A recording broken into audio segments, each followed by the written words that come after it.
আল্লাহর হাবিব সাল্লাল্লাহু আলাইহি সাল্লাম মক্কায় নবী হওয়ার পর সাহাবায়ে কেরামকে নিয়ে পরামর্শ করেছিলেন, আল্লাহ যে আমাকে কোরআন দিচ্ছেন, আমি যে অমূল্য বাণী তোমাদেরকে শোনাচ্ছি, আমার বাণীগুলো হাদিস আর আল্লাহর বাণীগুলো কোরআন।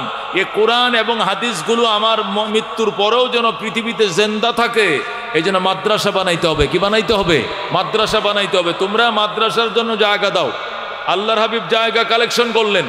হযরতে যায়েদ ইবনে আরকাম রাদিয়াল্লাহু তাআলা আনহু, নবী আলাইহিস সালামের আত্মীয় লাগেন তিনি। রাসূল সাল্লাল্লাহু আলাইহি ওয়াসাল্লামের হাতে প্রথম পর্যায়ে তিনি কালমা পড়ে মুসলমান হয়েছেন। যেরকম সুবহানাল্লাহ। যে সকল সাহাবীরা প্রথম পর্যায়ে মুসলমান হয়েছেন, ওইরকম 10-15 জন সাহাবীর মধ্যে যায়েদ ইবনে আরকামের নাম। যায়েদ ইবনে আরকাম রাদিয়াল্লাহু তাআলা আনহু বললেন, ইয়া রাসূলুল্লাহ, ইয়া হাবিবাল্লাহ, আমার বাবা হযরতে আরকাম ইবনে আবিল থেকে কিছু জায়গা আমি সফা পাহাড়ের পাশে পেয়েছি। সফা মারওয়া দুটা পাহাড়ের নাম। যারা হজে গেছেন, উমরায় গেছেন, তারা গিয়েছেন, দেখছেন। যারা যান নাই তারা শুনছেন। ওই সফা পাহাড়ের পাশে আমার বাবা আরকাম ইবনে আবিল থেকে একটু জায়গা পেয়েছি ওয়ারিশ সূত্রে। আপনার যদি জায়গাটা পছন্দ হয় মাদ্রাসার জন্য নিয়ে নিতে পারেন। রাহমাতুল্লিল আলামিন যায়েদ ইবনে আরকামের এই জায়গাটা যিনি বাবার থেকে ওয়ারিশ সূত্রে পাইছিলেন, এটা নিয়ে তিনি মক্কা নগরে মাদ্রাসা প্রতিষ্ঠা করেন। যেরকম সুবহানাল্লাহ।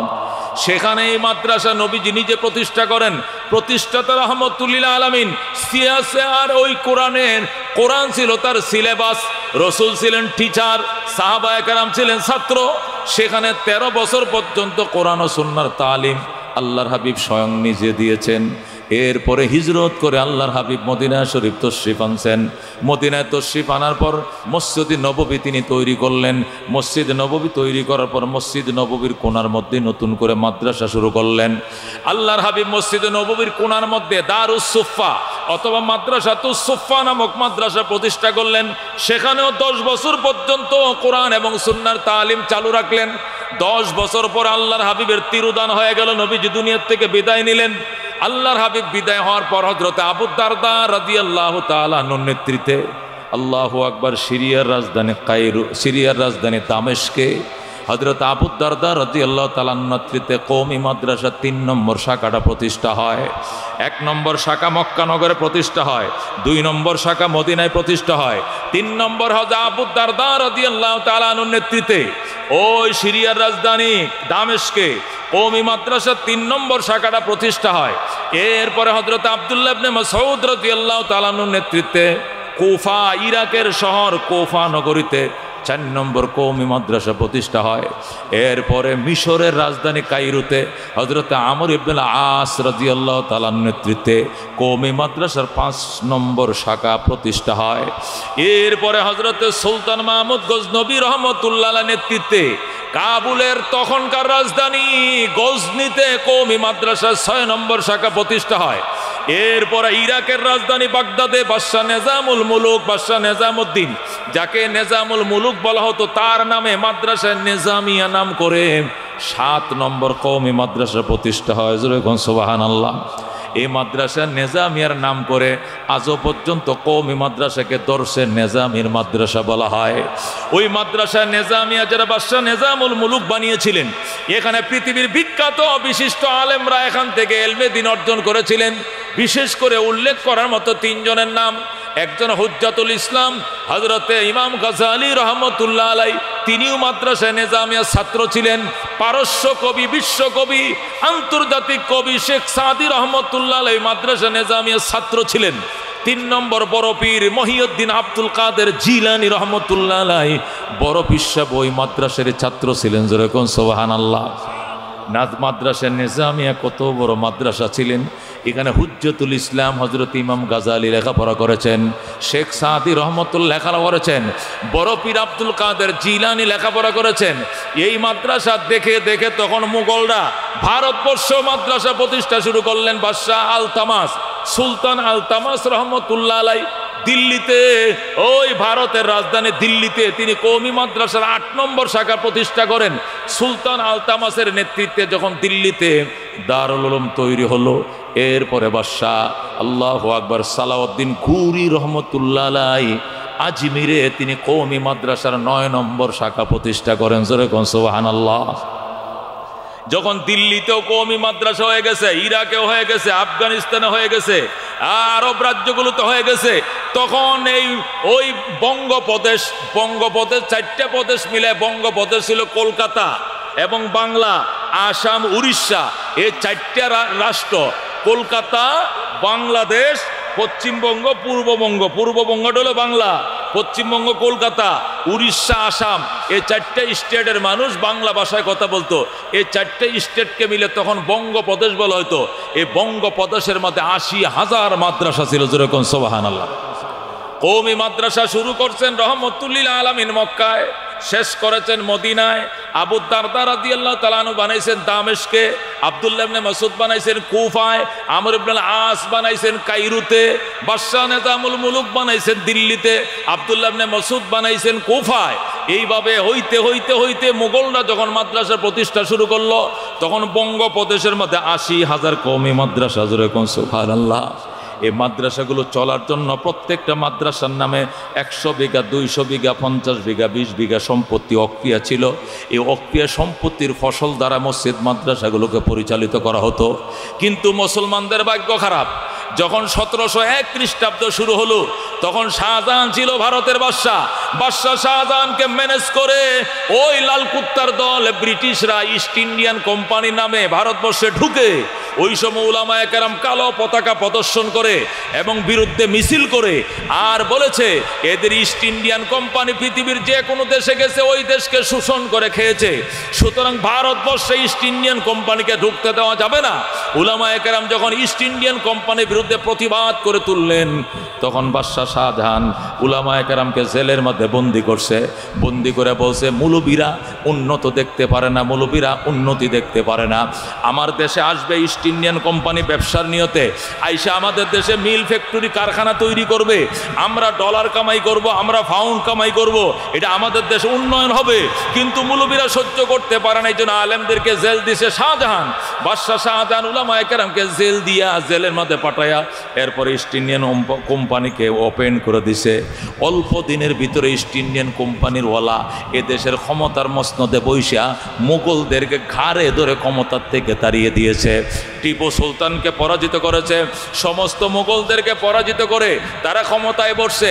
বৈশা অল্প দিনের ভিতরে সমস্ত মসজিদ মাদ্রাসাগুলো ঘুরিয়ে দিয়েছে, জোরে কর নাউজুবিল্লাহ।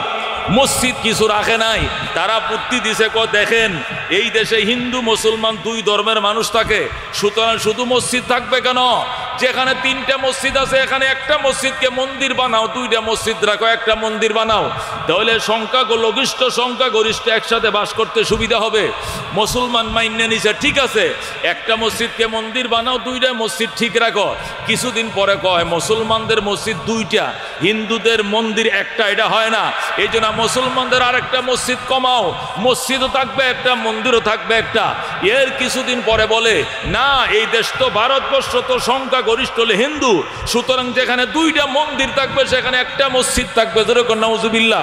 এইভাবে যুক্তি দিতে দিতে দিতে আস্তে আস্তে মসজিদ শূন্য করে ফেলে, মাদ্রাসা শূন্য করে ফেলে।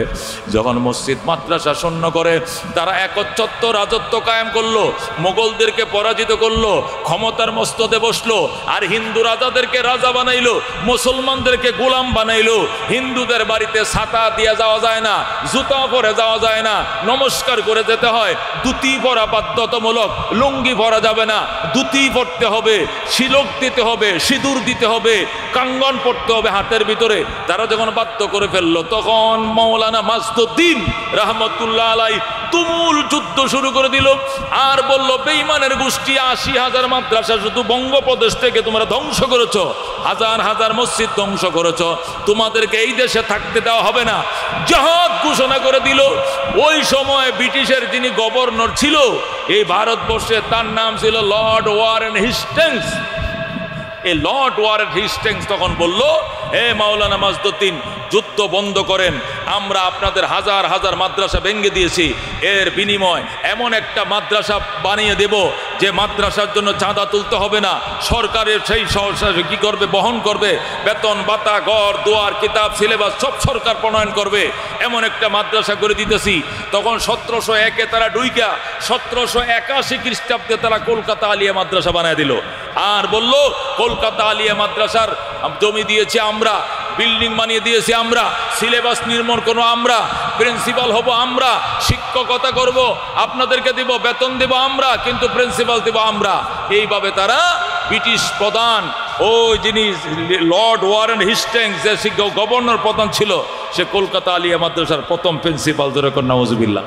যে মাদ্রাসার প্রিন্সিপাল খ্রিস্টান, জমিদাতা খ্রিস্টান, বিল্ডিং বানাইছে খ্রিস্টান, সিলেবাস পয়েন্ট করছে খ্রিস্টান, বেতন দেয় খ্রিস্টান, ওই মাদ্রাসা কি মুসলমানদের মাদ্রাসা না মুসলমানদের গোড়া কাটার মাদ্রাসা?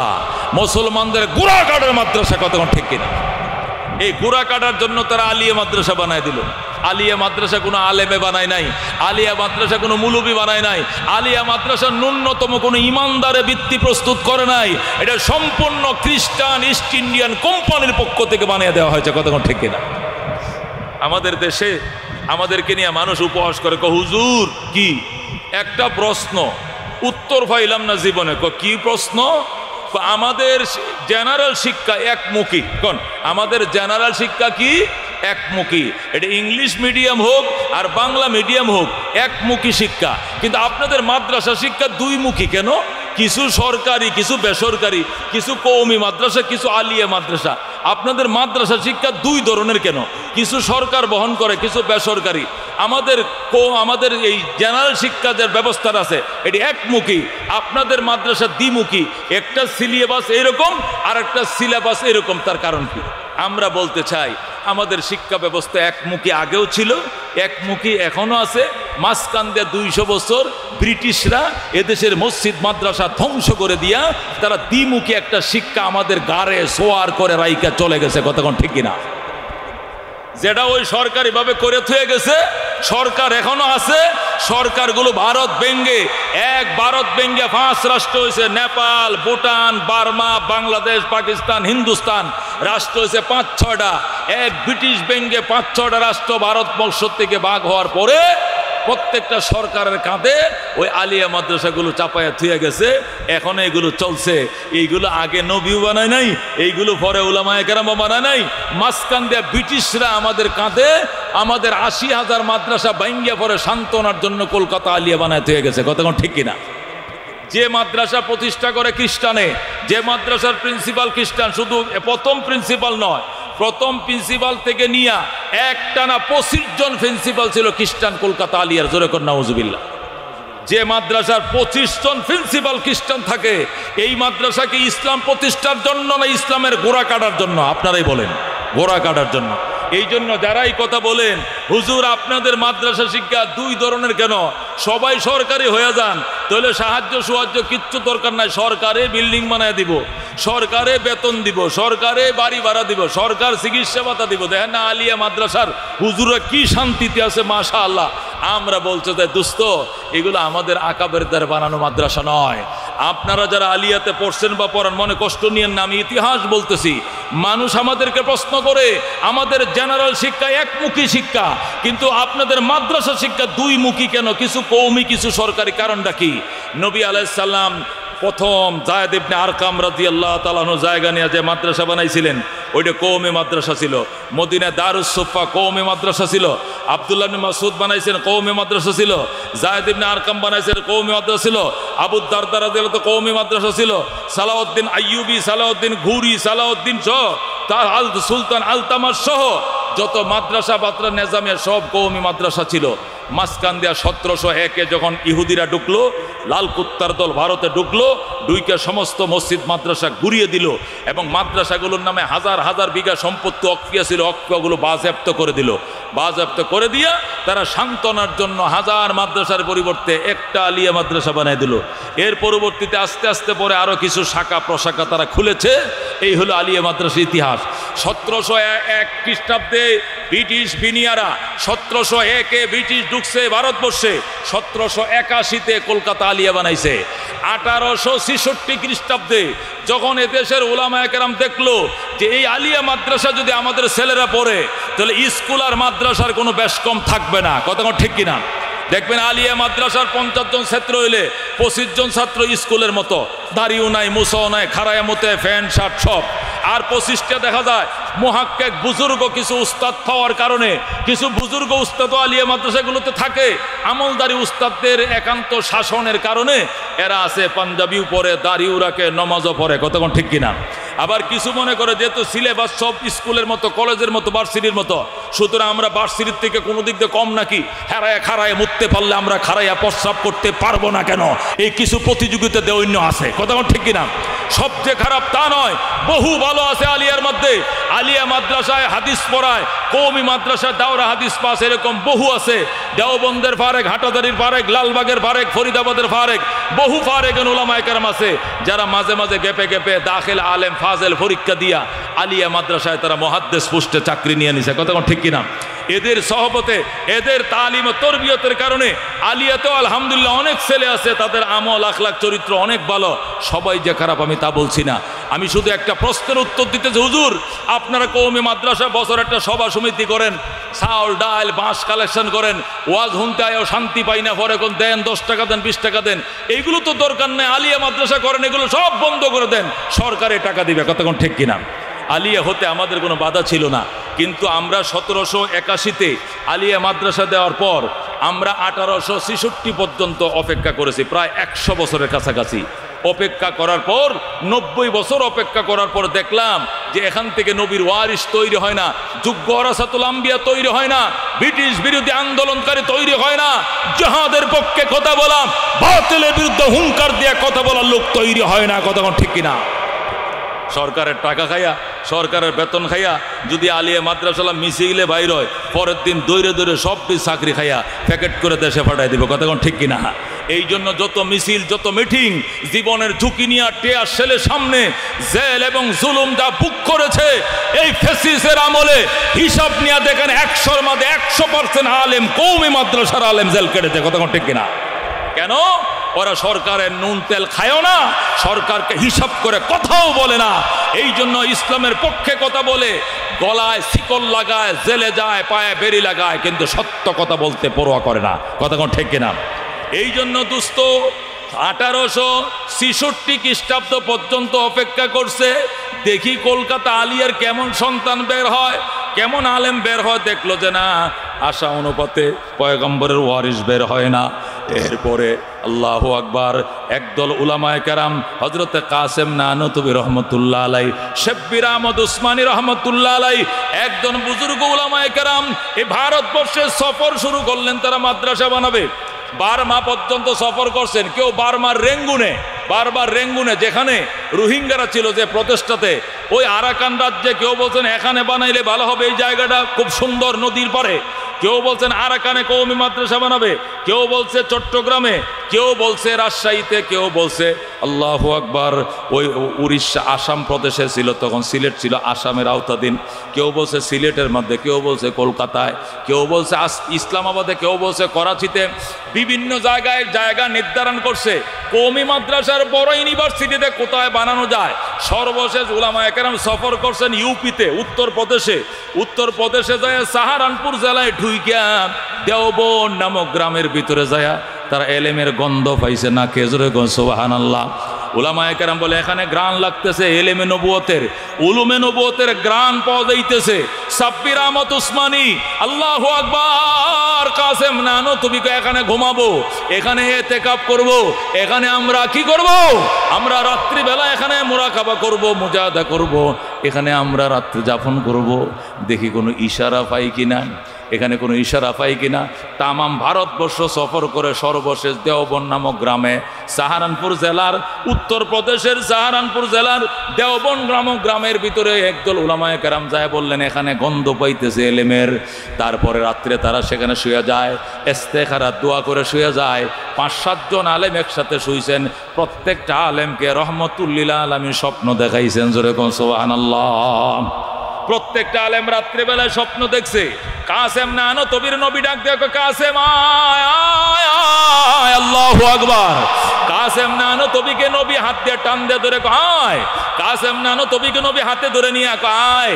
পয়গম্বর নিজের লাঠি দিয়ে দাগ দিছে, আমি যে দাগটা দিছি সকালবেলায় লাঠির দাগ যায়, যতটা এরিয়ার মধ্যে পাইবা পুরা এরিয়াটাকে মাদ্রাসার বাউন্ডারি বানায় দিবা। জোরে কোন সুবহানাল্লাহ। যারা একসাথে রাত্রিবেলা ইস্তেখারা নিহত শুয়েছিল সবাই একই স্বপ্ন দেখছে। সকালবেলা ঘুমতে উঠে কয় আমি তো একটা স্বপ্ন দেখছি। কাসেম নানতুবিকে বলেন, সাব্বির আহমদ উসমানী বলে, এরপরে কাসেম আপনি বলেন, কাসেম নানতু, সবার স্বপ্নের একই সিস্টেম। ধরে আল্লাহু আকবার। এরপরে তারা সবাই বলল যেহেতু সবাই এই স্বপ্নটা দেখছি, সুতরাং চলেন তো দেখি এই দাগটা, লাঠির দাগটা পাওয়া যায় কিনা। পরে যায় দেখে লাঙ্গল দিয়ে রেখা টানলে যেরকম মাটি উঠিয়া কোদাল্লা দাগ হয়, এরকম পয়গম্বরের হাতের লাঠি এরকম দাগ হয়ে রয়েছে, যেরকম সুবহানাল্লাহ। এরপরে এখানেই তারা কওমি মাদ্রাসার এই পয়গম্বরের বানানো মাদ্রাসা, মক্কায় যে মাদ্রাসা বানাইছিলেন, মদিনায় যে মাদ্রাসা বানাই, সেই মাদ্রাসার পুনর্বৃত্তি আল্লাহর হাবিব স্বপ্ন যুগে ওহি আল্লাহর নবী সাল্লাল্লাহু আলাইহি সাল্লাম স্বপ্ন যুগে এই মাদ্রাসা আবার নবী নিজের লাঠির ইশারা দিয়ে প্রতিষ্ঠা করলেন। যেরকম সুবহানাল্লাহ। বন্ধুগণ, সেই দেওবন্দ মাদ্রাসা আবার প্রতিষ্ঠা হয়, যে মাদ্রাসা ব্রিটিশ বন্ধ করে দিয়া কলকাতা আলিয়া বানাইছিল, এই কলকাতা আলিয়ার পাল্টা কাউন্টারে আবার দেওবন্দ মাদ্রাসা প্রতিষ্ঠা করা হয়। আল্লাহর হাবিব সাল্লাল্লাহু আলাইহি ওয়াসাল্লাম নিজে লাঠির ইশারা দিয়া দাগ দিয়া মাদ্রাসার বাউন্ডারি নির্ণয় করেন, এখানে বাউন্ডারি করা হয়, সেখানে আজকে দেওবন্দ মাদ্রাসা। সেই দেওবন্দ থেকে লেখাপড়া করে আয়া হাটাজারি মাদ্রাসা বানাইছে, হাটাজারি লেখাপড়া করে পটিয়া বানাইছে, সেখান থেকে জিরু নানুপুর বানাইছে, সেখান থেকে লেখাপড়া করে দেওবন্দ থেকে লেখাপড়া করে লালবাগ বানাইছে, ফরিদাবাদ বানাইছে, বারিদারা বানাইছে, মালিবাগ বানাইছে, রহমানিয়া বানাইছে, কারিমিয়া বানাইছে। হইতে হইতে সারা বাংলাদেশে ৮৫,০০০ কওমি মাদ্রাসা। যেরকম সুবহানাল্লাহ। তাহলে কি বোঝা গেল? এই কওমি মাদ্রাসা আগেও ছিল, এই কওমি মাদ্রাসা পরেও আছে। মাঝখান দিয়ে ব্রিটিশরা যখন মসজিদ মাদ্রাসা ধ্বংস করে দেয়, তখন তারা মাঝখান দিয়ে আলিয়া বানায় থুয়ে গেছে। কথা ঠিক কিনা? সুতরাং বোঝা গেল মাদ্রাসা শিক্ষা একমুখী আগেও ছিল, মাদ্রাসা শিক্ষা একমুখী এখনো আছে। মাঝখানে দ্বিমুখী শিক্ষার প্রবর্তন করে গেছে কারা? ব্রিটিশরা। কথা কোন ঠিক কিনা? এই জন্য দোস্ত, এই পটিয়ার থেকে লালবাগ থেকে ফরিদাবাদ হইতে হইতে গাজীপুর শহরে অন্তত মাদ্রাসা আছে ৫০০। কথা কোন ঠিক কিনা? গাজীপুর সিটির ভিতরে আছে কমপক্ষে ৫০০ মাদ্রাসা। দাওরা হাদিস মাদ্রাসা আছে ১৬-১৭টা, আমি জানি। কথা কোন ঠিক কিনা? এই দোস্ত, এখন বর্তমানে বাংলাদেশে ৮৫ লক্ষ আলেম। যেরকম আলহামদুলিল্লাহ। বাংলাদেশে কত লক্ষ আলেম? ১৮ কোটি মানুষ বাংলাদেশে, তার মধ্যে ৮৫ লক্ষ আলেম, ২৪ লক্ষ কোরআনের হাফেজ। যেরকম আলহামদুলিল্লাহ। এই গত সপ্তাহের আগের সপ্তাহ বাংলাদেশে কি জরিপ হয়েছে? হাফেজে কোরআনের জরিপ হয়েছে ২৪ লক্ষ কোরআনের হাফেজ। যেরকম আল্লাহু আকবার। ৮৫ লক্ষ কোরআনের আলেম। তাহলে হাফেজ আর আলেম মিলে ১ কোটি। ১৮ কোটি মানুষের মধ্যে ১ কোটি হলো হাফেজ আলেম, আর ১৭ কোটি হলো আমরা বাকি হাফেজ আলেমের বাহিরে। কথা কোন ঠিক কিনা? বন্ধুগণ, সেই আলেম তৈরি করার কারখানা যেখানে যেখানে হয়েছে, এগুলো কারখানা, আলেম তৈরির কারখানা। এটারে মাদ্রাসা কয়? এটা মাদ্রাসা নয়, এগুলো ইসলাম টিকে রাখার ক্যান্টনমেন্ট। কথা কোন ঠিক কিনা? যখনই বাতিলের বিরুদ্ধে মাথা ছাড়া দেয়, যখনই নাস্তিক, কমিউনিস্ট, তসলিমা নাস্তিনী সহ বাতিল ফেসিবাদ যখন মাথা ছাড়া দেয়, সর্বপ্রথম প্রতিবাদটা কওমি মাদ্রাসা থেকে বের হয়ে আসে। কথা ঠিক কিনা? সর্বপ্রথম কাফনের কাপড়টা নিয়ে উলামায়ে কেরাম রাস্তায় নেমে আসে। কথা ঠিক কিনা? এই ফেসিবাদের পতনে সর্বপ্রথম দারুল উলুম দেওবন্দের সূর্য সন্তান ফয়জুল করিম কাসিমি সর্বপ্রথম ১৪৪ দ্বারা ভঙ্গ করে গণভবনে ঢুকেছিল। কথা ঠিক কিনা? সেও একজন সূর্য সন্তান, দারুল উলুম দেওবন্দ মাদ্রাসার সন্তান, কওমি মাদ্রাসার সন্তান। এই জন্য দোস্ত, এই মাদ্রাসাগুলো যতদিন আছে বাংলাদেশে ইসলাম থাকবে, বাংলাদেশে আলেম ওলামা থাকবে না, ইসলাম থাকবে না। এই ৮৫ লক্ষ আলেমের দেশ, ২৪ লক্ষ হাফেজের দেশ। এই জন্য ওয়াজ মাহফিলে লোকের অভাব নাই, বিশ্ব ইজতেমায় লোকের অভাব নাই, চরমনার মাহফিলে লক্ষ লক্ষ মানুষ, বিশ্ব ইজতেমায় লক্ষ লক্ষ মানুষ। কথা কোন ঠিক কিনা? ঠিক কিনা? বাংলাদেশের মানুষের গালের দাড়ির অভাব নাই, বাংলাদেশের মুসলমানদের গালের ভিতরে দাড়ির অভাব নাই, মেসওয়াকের অভাব নাই, টুপির অভাব নাই, পাগড়ির অভাব নাই। কেন? একমাত্র উলামায়ে কেরাম বেশি, এই জন্য এই দেশের পাগড়ি বেশি, মেসওয়াক বেশি। তামাম দুনিয়ার সমস্ত হাফেজকে একত্রিত করো, ২৪ লক্ষ হাফেজ হবে না, অথচ ১,৫৫,০০০ বর্গ মাইল ছোট্ট বাংলাদেশে ২৪ লক্ষ কোরআনের হাফেজ। সুবহানাল্লাহ। তামাম পৃথিবীর মৌলবীদের একত্রিত করো, ৮৫ লক্ষ আলেম হবে না, এই ছোট্ট বাংলাদেশে ৮৫ লক্ষ আলেম। যেরকম আল্লাহু আকবার। এই জন্য করোনার মতো মহামারী আমেরিকার মতো দেশে, ইটালির মতো দেশে প্রতিদিন 11,000, 12,000, 13,000 লোক মারা গেছে। আমাদের পার্শ্ববর্তীতে ইন্ডিয়াতে ডেলি 10,000, 11,000 লোক মারা গেছে করোনায়। অথচ বাংলাদেশে 2 বছরেও 11,000 লোক মারা যায় না।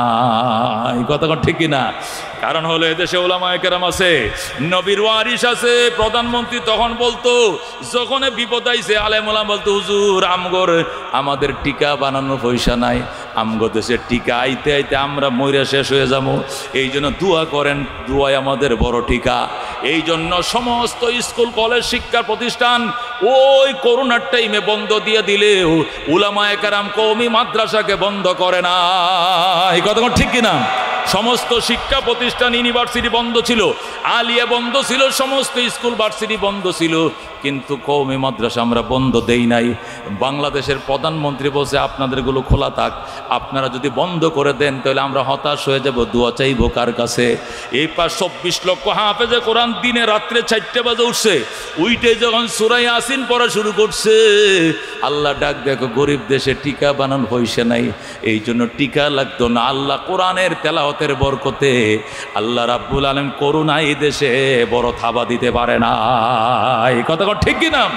এই জন্য দুস্থ উলামায়ে কেরাম আমাদের মাথার তাজ, উলামায়ে কেরাম আমাদের মাথার মুকুট, এরা বড় ধন। আল্লাহর নবী বলেন, যে ঘরের মধ্যে একটা কোরআনের হাফেজ হইছে, মান ক্বারাআল কোরআন ফাস্তাজহারাহু ফাআহাল্লা হালালাহু ওয়া হাররামা হারামা আদখালাহুল্লাহু তাআলা আল জান্নাহ। যে ব্যক্তি আল্লাহর কোরআন মুখস্থ করে সিনায় ধারণ করেছে, হালাল হারাম মেনে চলেছে, আল্লাহ তাকে প্রথম জান্নাতে ঢুকতে দিবেন। সে জান্নাতে যাবে না, টিকিট নিয়ে দাঁড়ায় থাকবে। আল্লাহ বলবেন দাঁড়ায় রয়েছে কেন, যাও। সে বলবে আমি যাব না, আমার মায় কই, আমি যাব না, আমার বাবাই কই, আমার শ্বশুর কই, আমার শাশুড়ি কই। আল্লাহ বলবেন এমন 10টা ব্যক্তিকে নিয়ে জান্নাতে ঢুকো যে 10 জন সকলের উপরে জাহান্নাম অবধারিত ছিল। যেরকম সুবহানাল্লাহ।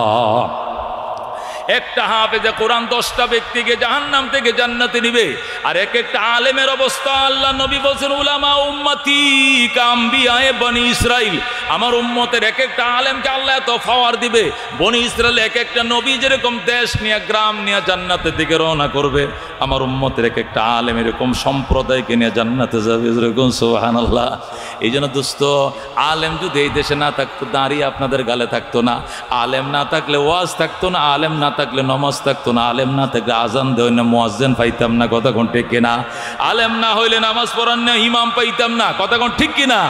এইরা যে দেশে বুখারী শরীফ, বুখারী ইমাম বুখারী যে দেশে বইসা লেখছে, সেই দেশ থেকে মুফতি আহমদ আলী সাহেব ময়মনসিংহের এই মাজির কলা মাদ্রাসার শেখুল হাদিস মুফতি আহমদ আলী সাহেব, উনি বলছেন গত বছর উনি গেছেন ইমাম বুখারীর দেশে, যেখানে ইমাম বুখারী লেখছে, তিরমিজি লেখছে, নাসাই শরীফ লেখছে, সিয়াসিত্তার কিতাবের 5টা কিতাব যে দেশে বইসা লেখছে, সেই দেশটা সফর করে আসছি।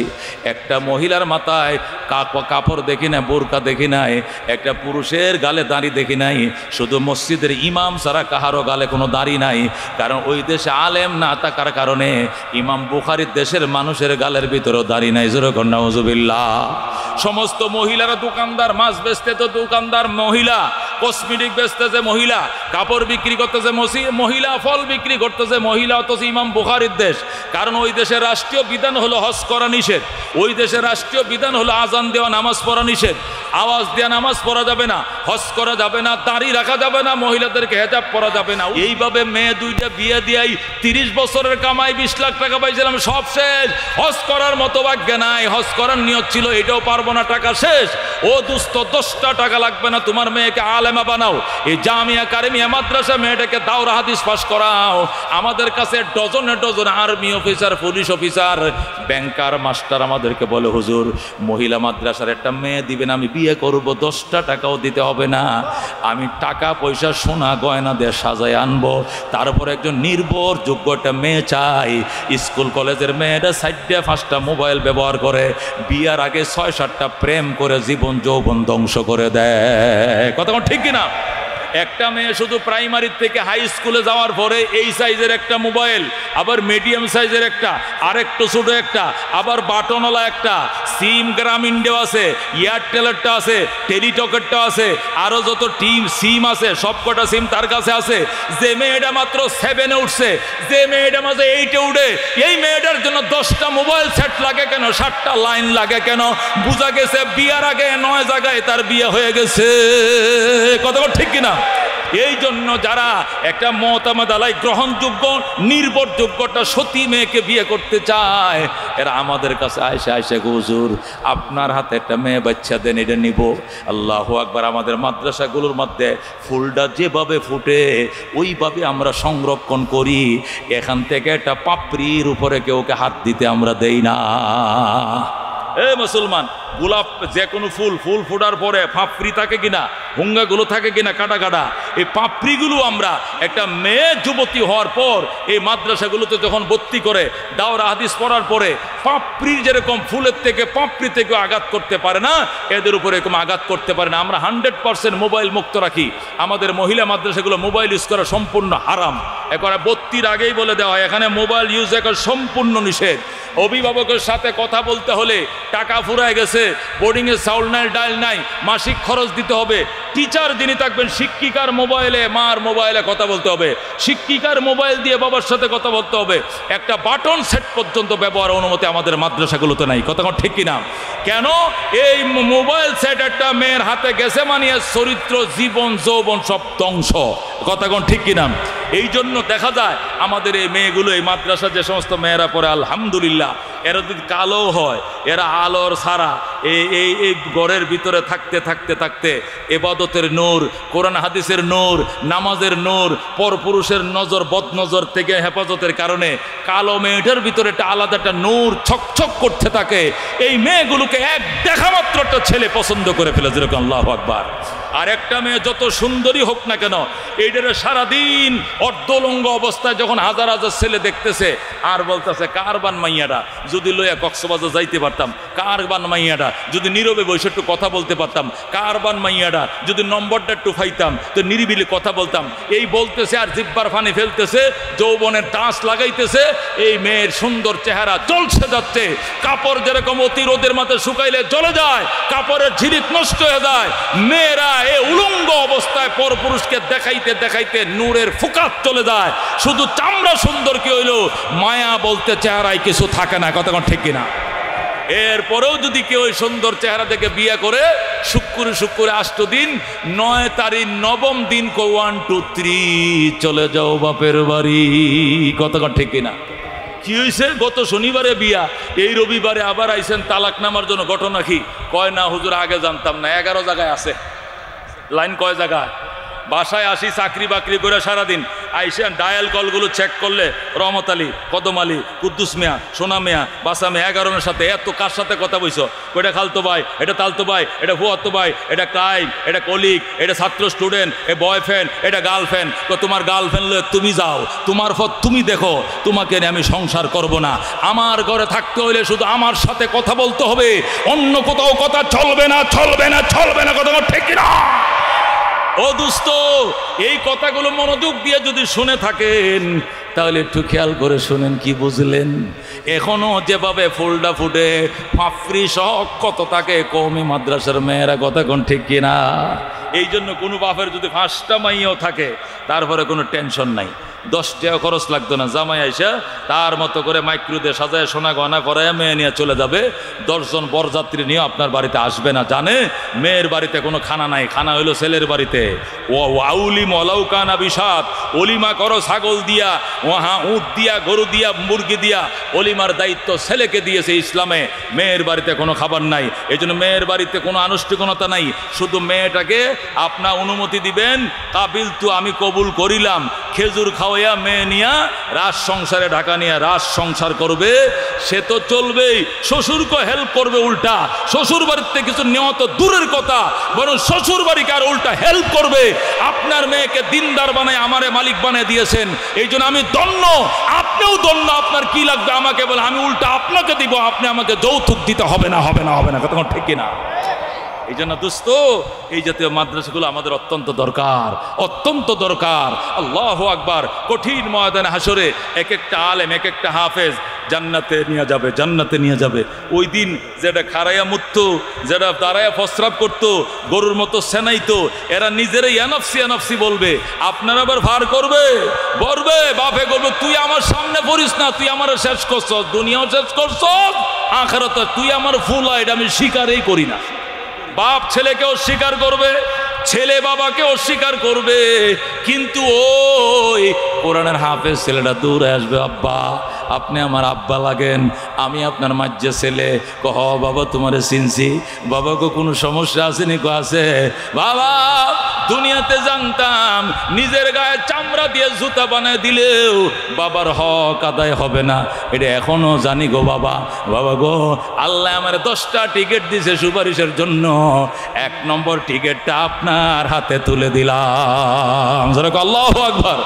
আল্লাহ আমাকে 10টা টিকিট দিছে জাহান্নাম থেকে জান্নাতে নেওয়ার জন্য, 1 নম্বর টিকিটটা আপনাকে দিলাম। মা কই কো আছে, কষ্টে দৌড়ায় যায়, মাকেও জাহান্নাম থেকে বের করে বলবে, মা এটা দিলাম আপনাকে। শ্বশুরকে দিবে একটা, শাশুড়িকে দিবে একটা, খালুকে একটা, মামুকে একটা, চাচাকে একটা, চাচিকে একটা। নবী বলেন এমন 10টা ব্যক্তি জান্নাতে ঢুকবে যে 10 জনের সকলের উপরে জাহান্নাম অবধারিত ছিল। জোরে কোন আল্লাহু আকবার। এই জন্য দোস্ত, কাবা শরীফের ইমাম আইনা জানাজা পড়াইলেও তোমার গুনাহ মাফের কোনো গ্যারান্টি নাই। কাবা শরীফের ইমাম আনলো টিয়াকে কম আছে গাজীপুরে, আমার হাঁসটা বাড়ি, আমি মেয়র নির্বাচন করি, আমি কমিশনার, বাইতুল্লাহর ইমাম লয়ামু আমগো এয়ারপোর্টে বাড়ির কাছে টঙ্গিতে আন্য জানাজা ভরামো, তারপরে জান্নাতে যাবো। আল্লাহ নবীটা ডাক দিয়ে কয়, কাবার ইমাম আইজা জানাজা পড়াইলেও মাফের গ্যারান্টি নাই, কিন্তু যদি তোমার সন্তান বলে খাতা সোজা করেন, এটা আমার বাবার লাশ, বাবার জানাজা আমি সন্তানে পড়াবো। আল্লাহু আকবার, আল্লাহু আকবার, আল্লাহু আকবার, আল্লাহু আকবার। আসসালামু আলাইকুম রহমতুল্লাহ, আসসালামু আলাইকুম রহমতুল্লাহ। আল্লাহ বলবে, বন্দা কান্দিস না, তোর বাবার লাশ মাটির উপরে থাকতে আমি আল্লাহ ক্ষমা করে দিলাম। বলেন আল্লাহু আকবার। এই জন্য দুস্থ এমন সন্তানের বাবা হও, 12 ঘন্টা পর্যন্ত দাঁড়ায় তাইকে মেশিন চালাও, গার্মেন্টসে ফ্যাক্টরিতে কষ্ট করে, এরপরে তুমি খারান্যা মোতান্যা বানাইতেছো সন্তানকে, এরে বানাইতেছো কারায় মোতান্যা। খবরদার, কষ্টের পয়সা কাজে লাগাও, মেয়েটাকে মাদ্রাসায় পড়াও, ছেলেটাকে মাদ্রাসায় পড়াও, বাদ পাইবা। এই যে গাজীপুরে, ওই যে গাজীপুরে পুনর্বাসন কেন্দ্র আছে, আছে কিনা? বয়স্ক পুনর্বাসন কেন্দ্র আছে কিনা? খোদার কসম, উচ্চ শিক্ষিতদের মা বাবা বৃদ্ধাশ্রমে ভর্তি আছে, কোন কোরআনের হাফেজের মা বাবা বৃদ্ধাশ্রমে না 1 কোটি টাকা পুরস্কার দেখাইতে পারবা না। কথা ঠিক কিনা? কোন হাফেজ, কোন আলেমের বাবা মা ওই গাজীপুরের বৃদ্ধাশ্রমে আছে, দেখাইতে পারলে কান কাইটালাম বেড়া, জীবনও দেখাইতে পারবা না। কিন্তু পুলিশ অফিসার তার ছেলে, বড় অফিসার তার ছেলে, বড় অফিসারের ছেলেরা যাদের বিচার নাই তাদেরকে অফিসার কয়। কথা কোন ঠিক কিনা? বড় বড় অফিসারদের মা বাবা বৃদ্ধাশ্রমে ঘুমাইতেছে, আর ছেলে ঢাকা শহরে 10 তলা বাড়িকে তাকে লিফটে ঘুরে, লিফটে নামে উঠে, মা বাবাকে ঝামেলা মনে করে ওই বিদেশি সংস্থা দিয়া দিছে, আমার আব্বা আম্মারা আপনারা ফাইলেন। জোরে কর নাউজুবিল্লাহ। এ দোস্ত, এমন ছেলে জন্ম না দিয়া 20 কায়ামর, 5 কায়ামর, কচু গাছের ডালে ফাঁসি কায়ামর, এরকম অথর্ব সন্তান জন্ম দেওয়ার দরকার নাই। কথা ঠিক কিনা? যে সন্তান যৌবনকালে রিক্সা চালায়, বেঞ্চ চালায় যারা লেখাপড়া করাইছো, আর বৃদ্ধকালে তোমাকে বৃদ্ধাশ্রমে ভর্তি করে বৃদ্ধাঙ্গুল দেখাইবে, আর সে ঢাকা শহরে এসিতে ঘুমাইবে, এমন লেখাপড়া থইয়া কচু গাছে ফাঁসি খায় মর বেড়া, এরকম লেখাপড়ার দরকার নাই। আলেম বানাও, সন্তানকে হাফেজ বানাও, নাজাতের উসিলা হবে। কথা কোন ঠিক কিনা? এ রহমতুল্লিল আলমের উম্মত, একটা কোরআনের হাফেজ, একটা কোরআনের আলেম বানায়া তো যাবে, এটা পরকালে বাম্পার বাম্পার আল্লাহ কবুল করে। জোরে কোন আমি, আমাদের মা বাবারা, আমাদের ভাই আমাদেরকে আলেম বানাইছে, হাফেজ বানাইছে। এই মৌলানা আনোয়ার শাহ এই মাদ্রাসার প্রিন্সিপাল, এর বাবার সব কটা ছেলেকে হাফেজ আলেম বানাইছে, এর বাবাও আলেম।